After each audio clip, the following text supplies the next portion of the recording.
वंशीधरं दोत्रधरं नमामि मनोहरं मोहहरं च कृष्णं मालाधरं धर्मधुरं धरं च भरतस्य सारथ्यकरं च देवं कर्तव्यदीक्षं च समत्वशिक्षं ज्ञानस्य भिक्षं शरणागतिं च ददाति गीता करुणाद्रभूता कृष्णेन गीता जगतो हिताय। राधे राधे, जय श्री कृष्ण, हरिओम। श्रीमद् भगवद गीता जी अध्याय 13वां और श्लोक 3 और 4 लेने का प्रयत्न करेंगे। दोनों श्लोक साथ में आएंगे। क्षेत्र और क्षेत्रज्ञ की चर्चा भगवान श्री कृष्ण जी अर्जुन जी को सुना रहे हैं। अब पूर्व श्लोक में जो क्षेत्र और क्षेत्र के ज्ञान को अपने मत में ज्ञान बताकर, क्षेत्र के ज्ञान को ही ज्ञान बताकर भगवान क्षेत्र और क्षेत्रज्ञ विभाग को सुनने की आज्ञा देते हैं।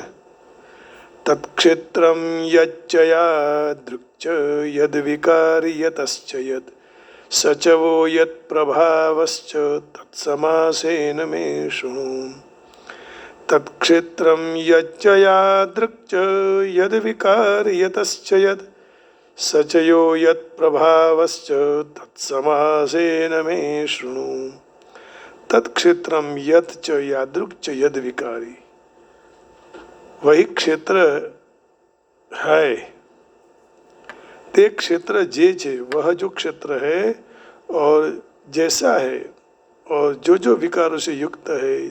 च यतः यत् च सह यः, और जिस कारण से जो पैदा हुआ है और जो क्षेत्र भी, वही ते क्षेत्रज्ञपण जे छे।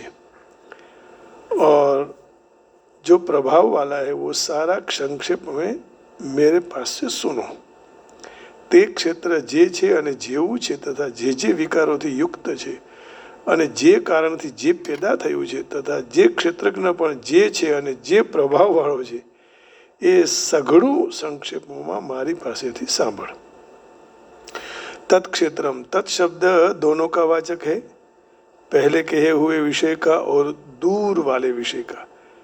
तो यह अध्यायना पहला श्लोक में जिसको इदम पद से कहा गया था उसी को यह तत्पद से कहा है।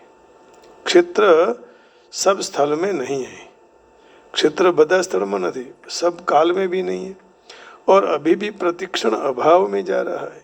तो क्षेत्रનું પોતાનાથી દૂરપણું છે, क्षेत्र का अपने से दूर है। यच्च, यही क्षेत्र का स्वरूप है जिसका वर्णन इस अध्याय के 5वें श्लोक में भी किया गया है। महाभूतान्यहंकारो बुद्धिरव्यक्तमेव च इंद्रियाणि दशैकंच पंचचेन्द्रियगोचरा।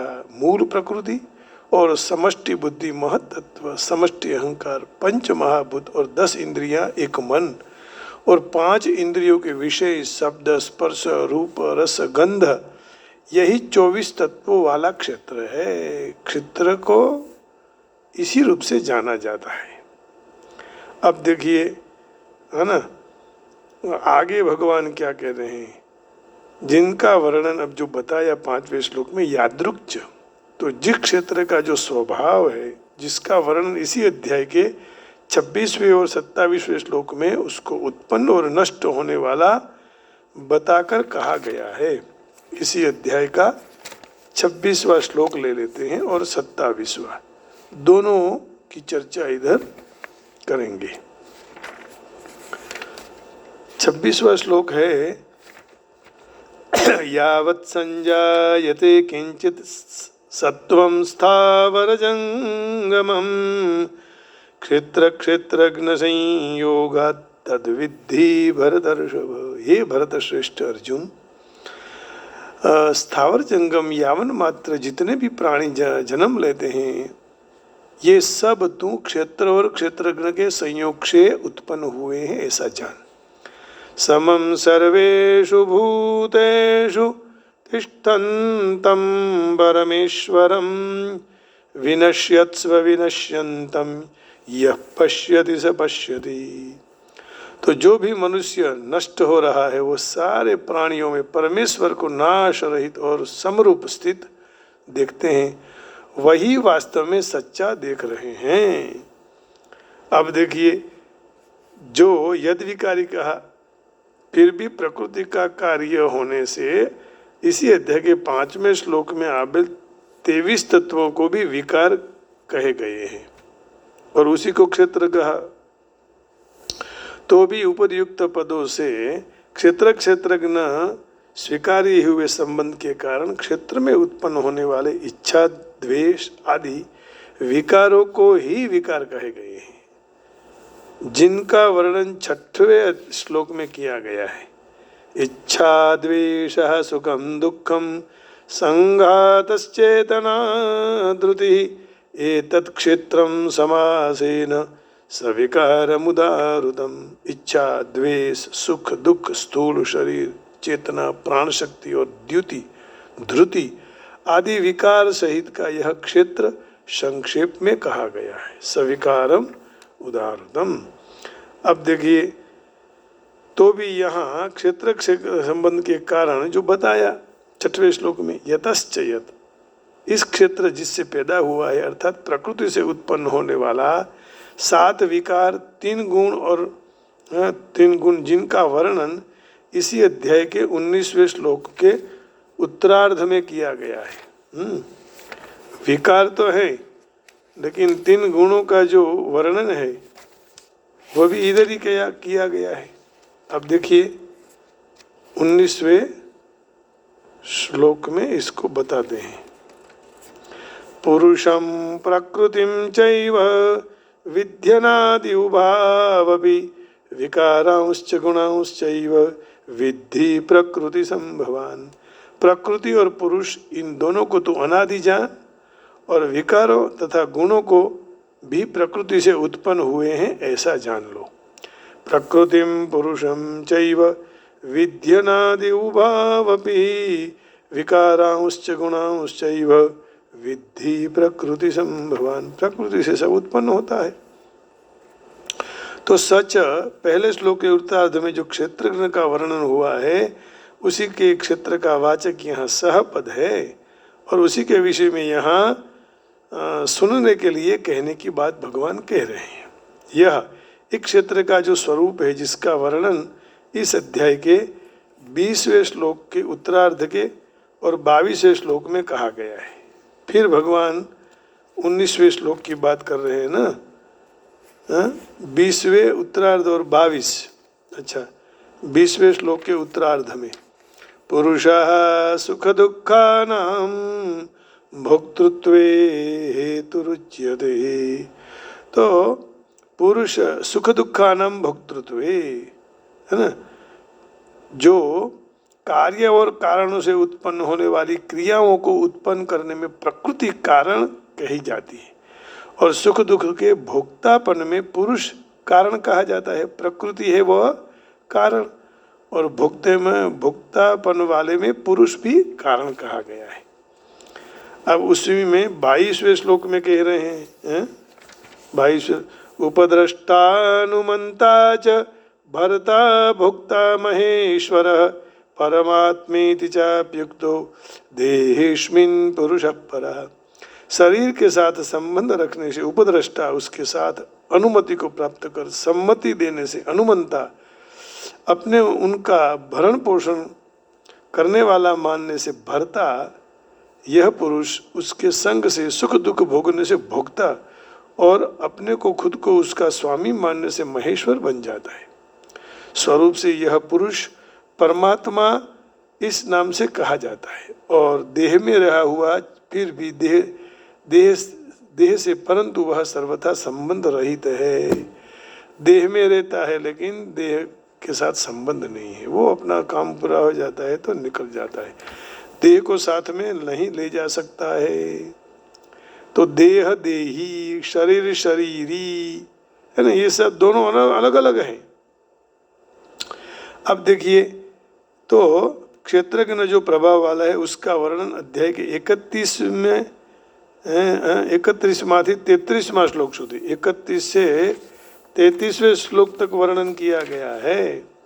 अनादित्वं निर्गुणत्वात् परमात्मा यव्ययः परमात्मा यमव्ययः शरीरस्थोऽपि कौन्तेय न करोति न लिप्यते। हे कुंती नंदन, यह पुरुष स्वयं अनादि होने के कारण निर्गुण होने से अविनाशी परमात्मा स्वरूप है और शरीर में रहते होते हुए भी न तो कशु क्रिया करता है और न किसी से लिपता है, लेपायमान होता है। और आगे के श्लोक में भी यही कहा, यथा सर्वगतं सौक्ष्म्याद् आकाशं नोपलिप्यते सर्वत्रावस्थितो देहे तथात्मा नोपलिप्यते। જેમ સર્વ સ્થળે વ્યાપેલું આકાશ અત્યંત સૂક્ષ્મ હોવાને કારણે ક્યાંય પણ લેપાતું નથી, એ જ રીતે સર્વત્ર પરિપૂર્ણ આત્મા કોઈ પણ દેહમાં લેપાતો નથી। आत्मा किसी से लिप्त नहीं होता है, किसी के साथ संबंध नहीं बना लेता है। यथा प्रकाशयत्येकः कृत्स्नं लोकमिमं रविः क्षेत्रं क्षेत्री तथा कृत्स्नं प्रकाशयति भारत। हे भरतवंशी अर्जुन, जिस तरह एक ही सूर्य इस संपूर्ण संसार को प्रकाशित करता है, उसी तरह क्षेत्रज्ञ आत्मा संपूर्ण क्षेत्र को प्रकाशित करता है। आत्मा संपूर्ण इस शरीर में रहे हुए आत्मा शरीर को प्रकाशित करता है। चैतन्य है ना, आत्मा न हो तो चैतन्य कैसा रहेगा। तो यहाँ तत्पथ के अंतर्गत क्षेत्र क्षेत्रज्ञ दोनों को लेना चाहिए। तात्पर्य यह हुआ कि एक क्षेत्र जे છે જેવું છે, જે વિકારો વાળું અને જેનાથી ઉત્પન્ન થયું છે, इस तरह एक क्षेत्र के विषय में चार बाबतों को અને તે क्षेत्रज्ञ जे છે वही प्रभाव वाला है। इस तरह क्षेत्रज्ञ के विषय में दो बाबत तू मेरे पास से संक्षेप में सुन ले। परंतु अध्याय के आरंभ में पहले दो श्लोक में क्षेत्र क्षेत्रज्ञ का सूत्र रूप में वर्णन किया गया है, जिसको भगवान ने ज्ञान भी कहा। तो भी क्षेत्र क्षेत्रज्ञ के प्रभाव का स्पष्ट रूप से विवेचन, विकार सहित क्षेत्र और निर्विकार सहित क्षेत्रज्ञ के स्वरूप को प्रभाव सहित विवेचन तीसरे श्लोक के आरंभ से किया गया है। तत्क्षेत्रम यच्च यादृक्च यद विकार यतश्च यत् सच यो यत् प्रभावश्च तत्समासेन में शृणु। તે ક્ષેત્ર જે છે અને જેવું છે તથા જે વિકારોથી યુક્ત છે અને જે કારણથી જે પેદા થયું છે તથા જે ક્ષેત્રજ્ઞ પણ જે છે અને જે પ્રભાવવાળો છે, એ સઘળું સંક્ષેપમાં મારી પાસે સાંભળ। तो इसलिए भगवान उसको सावधान होकर सुनने की आज्ञा देते हैं। इसी श्लोक में भगवान ने क्षेत्र के विषय में चार बाबत सुनाने की आज्ञा दी, सुनने की आज्ञा दी, परंतु क्षेत्रज्ञ के विषय में केवल दो बाबत स्वरूप और स्वभाव ही सुनने की आज्ञा दी है। तो आनाथी एवी शंका थई शके कि क्षेत्रનો પ્રભાવ પણ કેમ ન કહેવામાં આવ્યો અને સાથે જ ક્ષેત્રજ્ઞનો સ્વભાવ વિકાર અને જેનાથી એ પેદા થયો એ વિષયોના સંબંધમાં પણ કેમ ન કહેવામાં આવ્યું। इसका समाधान यही है, एक क्षण भी एक रूप में स्थिर न रहने वाला क्षेत्र का प्रभाव क्या हो सकता है। प्रकृतिस्थ संसारी पुरुष के अंतःकरण में धन आदि जड़ पदार्थों का महत्व रहता है, इसलिए उसको संसार में क्षेत्र का धन आदि जड़ पदार्थों का प्रभाव दिखाई देता है। वास्तव में स्वतंत्र रूप क्षेत्र का कोई भी प्रभाव नहीं है, इसलिए शरीर का प्रभाव नहीं है, शरीर का है माने आत्मा का। देह का प्रभाव नहीं है, देही का है माने आत्मा का है। इसलिए उसके प्रभाव का कोई वर्णन यहाँ किया गया नहीं है ना। तो जिसका प्रभाव होता है उसी का तो वर्णन किया जाता है, जिसका प्रभाव है ही नहीं तो फिर क्या वर्णन करेंगे, है ना। इसलिए क्षेत्र के विषय में चार बात और क्षेत्रज्ञ के विषय में केवल दो बाबत का वर्णन यहाँ किया गया है, दो ही बात कही गई है। क्षेत्रज्ञ के विषय में केवल दो बाबत और क्षेत्र के विषय में 4 ऐसे हो गया। तो ક્ષેત્રજ્ઞનું સ્વરૂપ ઉત્પત્તિ વિનાશ રહિત છે, એટલા માટે તેનો સ્વભાવ પણ ઉત્પત્તિ વિનાશ રહિત છે. આથી ભગવાને તેના સ્વભાવનું અલગતાથી વર્ણન ન કરીને સ્વરૂપની અંતર્ગત જ કરી દીધું. ક્ષેત્રની સાથે પોતાનો સંબંધ માનવાને કારણે ક્ષેત્રજ્ઞમાં ઈચ્છા, દ્વેષ વગેરે વિકારોની પ્રતીતિ થાય છે. અન્યથા ક્ષેત્રજ્ઞ સ્વરૂપતઃ સર્વથા નિર્વિકાર જ છે. આથી નિર્વિકાર ક્ષેત્રજ્ઞના વિકારોનું વર્ણન સંભવિત નથી. જે ક્ષેત્રજ્ઞ નિર્વિકાર છે તો એનું શું વર્ણન થઈ શકે? ક્ષેત્રજ્ઞ અદ્વિતીય, અનાદિ અને નિત્ય છે.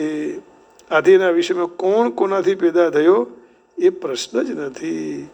वो स्वयं है, अविनाशी है. तो भगवान के द्वारा कहे हुए तत्समासेन में शृणु कहने का तात्पर्य यही है कि साधक के लिए और आगे जानने की जरूरत नहीं है, और इसी जानने में समय व्यतीत होगा, साधना कम होगी. इसलिए तो साधना ज़्यादा करो. तो पूर्व श्लोक में जिसको संक्षेप में सुनने के लिए कहा गया था उसका विस्तार से वर्णन कहाँ हुआ है, तो अब आगे श्लोक में बताते हैं. ऋषिभिर्बहुधा गीतं छन्दोभिर्विविधैः पृथक् ब्रह्मसूत्रपदैश्चैव हेतुमद्भिर्विनिश्चितैः. ऋषिभिर्बहुधा गीतं छन्दोभिर्विविधैः पृथक् ब्रह्मसूत्रपदैश्चैव हेतुमद्भिर्विनिश्चितैः. तो क्षेत्र क्षेत्रज्ञ का तत्व ऋषि भी, ऋषियों के द्वारा बहु विस्तार से कहा गया है. वेद मंत्र द्वारा विविध प्रकार के रूप में विभाग पूर्वक कहा गया है, और उसी तरह अच्छी तरह से निश्चित किए हुए युक्ति पूर्वक के ब्रह्म सूत्र के पदों द्वारा कहा गया है.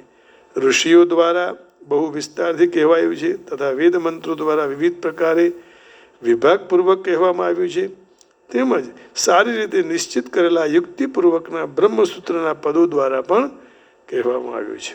ઋષિભીર બહુધા ગીતમ, વૈદિક મંત્રોના દ્રષ્ટા અને શાસ્ત્રો, સ્મૃતિઓ, પુરાણોના રચયિતા ઋષિઓએ પોતપોતાના શાસ્ત્ર, સ્મૃતિ વગેરે ગ્રંથોમાં જડ ચેતન, સત અસત, શરીર શરીરી, દેહ દેહી, નિત્ય અનિત્ય आदि शब्दों से क्षेत्र क्षेत्र का बहुत ही विस्तार से वर्णन किया है.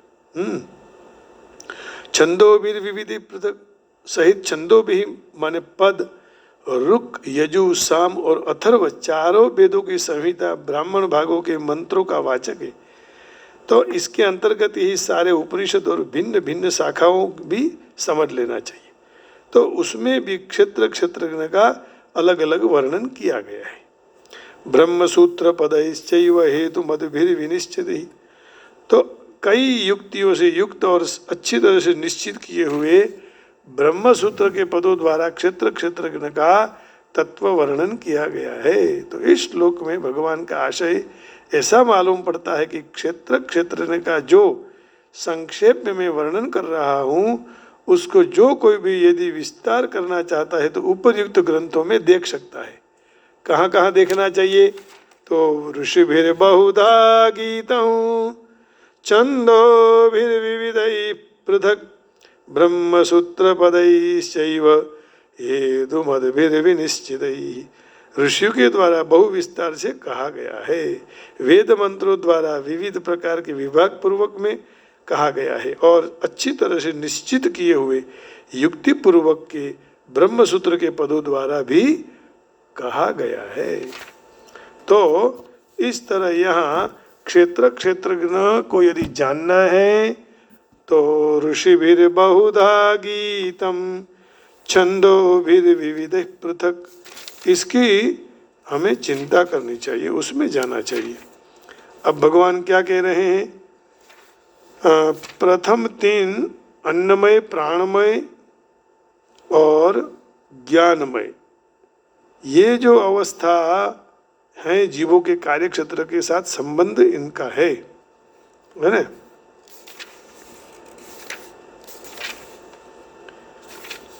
भगवान कर्म क्षेत्र, क्षेत्र तथा कर्म क्षेत्र के ज्ञाता, क्षेत्रज्ञ का वर्णन उनकी बंधी हुई स्थिति के संदर्भ में कर रहे हैं। मनुष्य ये जानना है कि शरीर कैसे बना, शरीर कौन से पदार्थों से बना हुआ है और वह किसके नियंत्रण में काम कर रहा है, ये जानना चाहिए, है ना।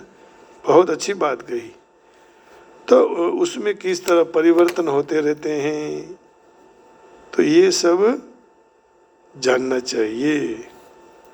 अब देखो उसमें किस तरह परिवर्तन आते रहते हैं, परिवर्तन कहाँ से आते हैं, उनके कारण क्या है, व्यक्तिगत आत्मा का अंतिम ध्येय क्या है, व्यक्तिगत आत्मा का सत्य स्वरूप क्या है, मनुष्य ये जानना चाहिए। व्यक्तिगत जीवंत आत्मा और परमात्मा दोनों को भिन्नता का है दोनों में, तो उनके विभिन्न प्रभाव क्या है, उनकी शक्ति क्या है, आदि सर्व बाबतों की स्पष्ट समझ यदि हमें जाननी है तो मनुष्य पूर्ण पुरुषोत्तम परमेश्वर द्वारा किए हुए वर्णन में से सीधे सीधा श्रीमद् भगवत गीता जी को समझ लेनी चाहिए। परंतु मनुष्य प्रत्येक शरीर में निवास करने वाले परमात्मा को व्यक्तिगत जीव के साथ एक रूप मानने की भूल न हो जाए, उसके लिए सावचेत रहना चाहिए। तो समर्थ और असमर्थ को ये समान बताने का जैसा हो गया। अब देखिए दूसरे श्लोक का अर्थ, ज्ञान की समझूती देने के लिए पूर्ण पुरुषोत्तम परमेश्वर कृष्ण सर्वोच्च प्रमाणभूत अधिकारी है।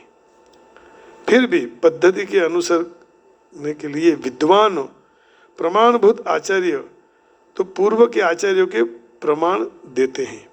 कृष्ण आत्मा और परमात्मा द्वैत और अद्वैत विषय अत्यंत विवादास्पद विषय का स्पष्टीकरण वेदांत नाम के शास्त्र को संदर्भ कर रहे हैं, જેને પ્રમાણભૂત માનવામાં આવે છે। પ્રથમ તેઓ કહે છે કે આ વિભિન્ન ઋષિઓના મતાનુસાર છે।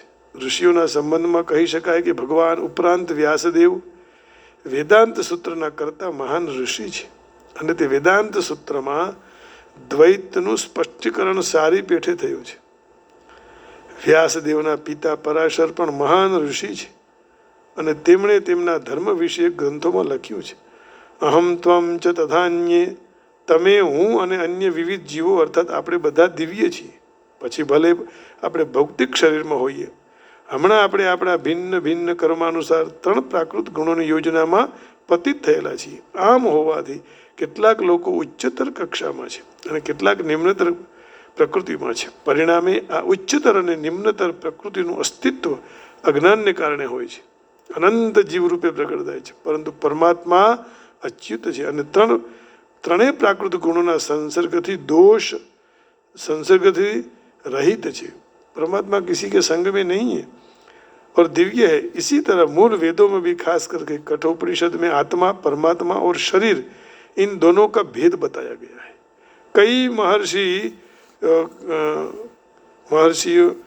घણા મહર્ષિઓ છે જેમણે આ વિશે સ્પષ્ટીકરણ કર્યું છે, હે ને। તો તેઓમાં મહર્ષિ પરાશર મુખ્ય છે। છંદો ભી છંદ વિવિધ વૈદિક ગ્રંથોનું સૂચન કરે છે। ઉદાહરણાર્થ યજુર્વેદની શાખારૂપ તૈત્તરીય ઉપનિષદ પ્રકૃતિ, જીવ તથા પૂર્ણ પુરુષોત્તમ પરમેશ્વર વિશેનું વર્ણન કરે છે। પૂર્વમાં કહેવામાં આવ્યું કે ક્ષેત્ર એ કર્મ કરવાનું ક્ષેત્ર છે અને ક્ષેત્રજ્ઞ એ બે પ્રકારના છે, વ્યક્તિગત જીવાત્મા અને પરમ પુરુષ। તૈત્તરીય ઉપનિષદમાં જણાવ્યા પ્રમાણે બ્રહ્મ પુચ્છમ પ્રતિષ્ઠા અર્થાત પરમેશ્વરની શક્તિ પ્રગટીકરણ અન્નમય રૂપે થાય છે, જેનો અર્થ છે અસ્તિત્વ માટે અન્ન પર નિર્ભર રહેવું, અન્ન વગર ચાલે નહીં। અને બ્રહ્મનો આ ભૌતિકતાવાદી સાક્ષાત્કાર છે। અન્નમાં પરબ્રહ્મનો સાક્ષાત્કાર કર્યા પછી વળી પણ પ્રાણાયામ રૂપે મનુષ્ય સજીવ લક્ષણ કે જીવનમાં રૂપોમાં પરબ્રહ્મનો સાક્ષાત્કાર કરી શકે છે। જ્ઞાનમય રૂપમાં આ સાક્ષાત્કાર સજીવ લક્ષણોથી આગળ વધીને ચિંતન, અનુભવ અને ઈચ્છા શક્તિ સુધી વિસ્તરે છે। ત્યાર પછી બ્રહ્મના ઉચ્ચતર સ્તરનો સાક્ષાત્કાર થાય છે, જે વિજ્ઞાનમય રૂપે કહેવાય છે, જેમાં જીવના મન તથા જીવનરૂપી લક્ષણોને જીવથી ભિન્ન તારવામાં આવે છે। આ પછીની આનંદમય અવસ્થા સર્વોપરી છે, જેમાં સર્વથા આનંદમય પ્રકૃતિનો સાક્ષાત્કાર થાય છે। આ પ્રમાણે બ્રહ્મ સાક્ષાત્કારની 5 અવસ્થાઓ છે, જે બ્રહ્મ પુચ્છમ કહેવાય છે।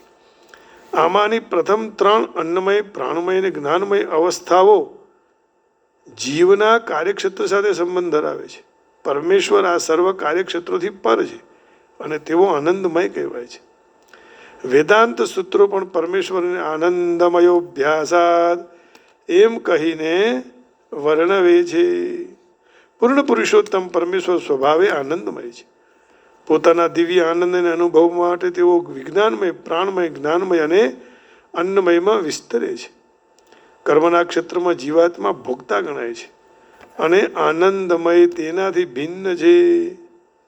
તો આનો અર્થ એવો થયો કે જીવ આનંદમય સાથે જોડાઈ જઈને આનંદનો અનુભવવાનો નિશ્ચય કરવા તે પૂર્ણ બને છે અને ક્ષેત્રજ્ઞ સર્વોપરી જ્ઞાતા તરીકે પરમેશ્વરનું ગૌણ જ્ઞાતા તરીકે જીવનું કર્મક્ષેત્રની પ્રકૃતિનું વાસ્તવિક ચિત્ર છે. માટે વેદાંત સૂત્ર અથવા બ્રહ્મસૂત્રમાં આ સત્યની શોધ કરવી જોઈએ. અહીં કહેવામાં આવ્યું છે કે બ્રહ્મસૂત્રના નીતિ નિયમો કાર્યકારણ અનુસાર બહુ જ સારી રીતે ગોઠવાયેલા છે. કેટલાક સૂત્રો આ પ્રમાણે છે. ન વિયદશ્રુતે નાત્મા શ્રુતે પરાત્તુ તચ્છુતે.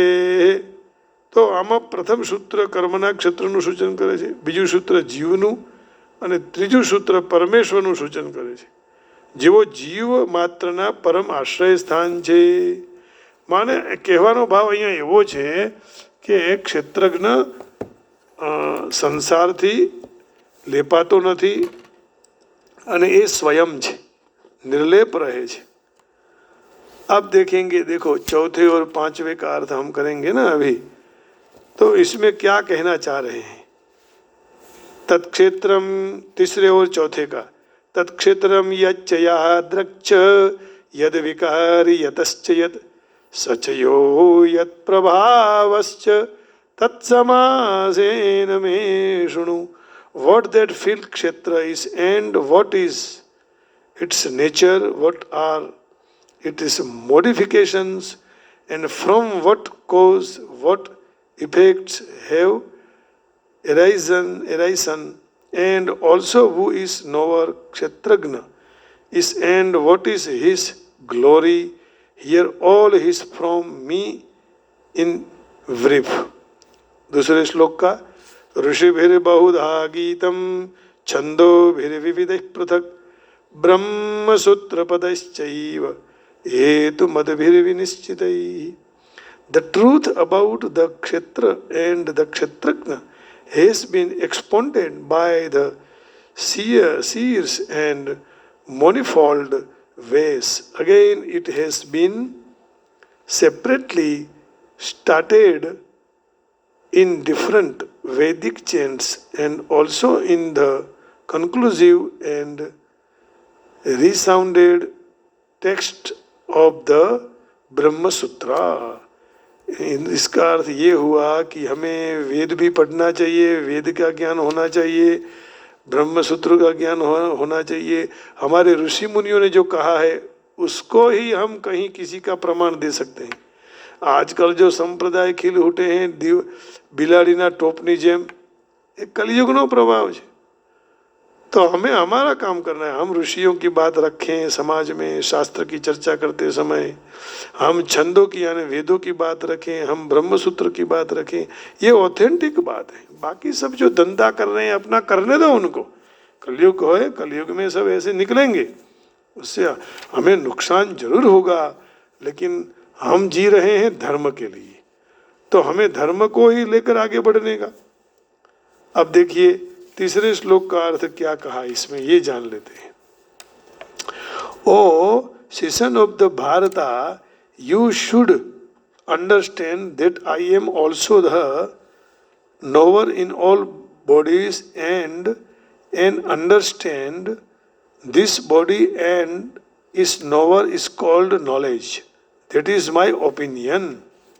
अब चौथे श्लोक में कहते हैं, now please hear my brief description of this field of activity and how it is constituted, what its changes are, whence it is produce who that knower of the field of activities is and what his influence are. Right? तो यहाँ जो श्लोक था पहला, इसको तत्क्षेत्रम यच्चया यच्च यद विकारी यतश्च यत्, न तत्क्षेत्रम कहा ना, क्षेत्रज्ञ। अब देखिए ये श्लोक तीसरा है, यहाँ भी तीसरा है 13वें अध्याय का, और चौथा श्लोक, दोनों की चर्चा यहाँ विराम करते हैं। थोड़ा भगवान का और सत्संग करके वाणी को विराम दे देंगे। तो कल विधि का लखिया लेकर ललाटे साचा था, इसका गाने हुआ था, आज करेंगे।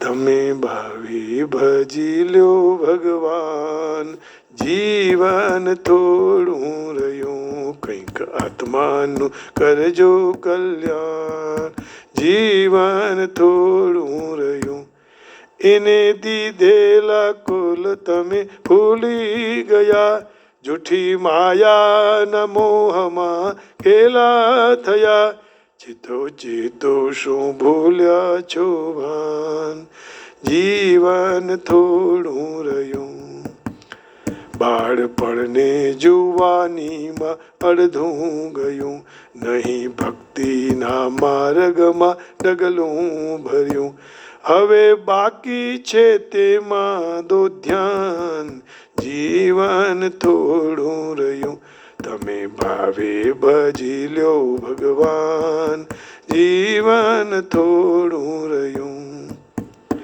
પછી ગડપણમાં ગોવિંદ ભજાશે નહીં, લોભ વૈભવ અને ધનને તજાશે નહીં, એ બનો આજથી પ્રભુમાં મસ્તાન, જીવન થોડું રહ્યું, તમે ભાવે ભજી લ્યો ભગવાન, જીવન થોડું રહ્યું.